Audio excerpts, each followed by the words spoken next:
একবার সূরাত ইয়াসিন তেলাওয়াত করে ঘুমাতে যায়, সকালবেলা নিষ্পাপ অবস্থায় তারে ঘুম থেকে জাগাবে কে? আল্লাহ। আবার মুমূর্ষ ব্যক্তির সামনে বসে সূরা ইয়াসিন তেলাওয়াত করতে বলা হয়েছে, তাহলে মৃত্যুর কষ্টরে হালকা করে দেয় কে? আল্লাহ। আবার রাত্রিবেলা সূরা ইয়াসিন তেলাওয়াত করলে সকালবেলায় নিষ্পাপ বানায় দেয় কে? নাইস ওয়াজ, ইসলাম প্রচারে এক ধাপ এগিয়ে। তো সূরাত ইয়াসিন থেকে আজকে আমরা কথা শুনবো, ইনশাআল্লাহ। পড়েন ইনশাআল্লাহ।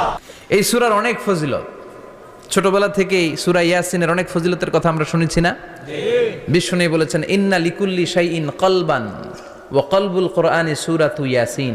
সব জিনিসের একটা কলব আছে, হৃদয় আছে, অন্তর আছে, আর কোরআনের কলবের নাম হচ্ছে সূরা ইয়াসিন।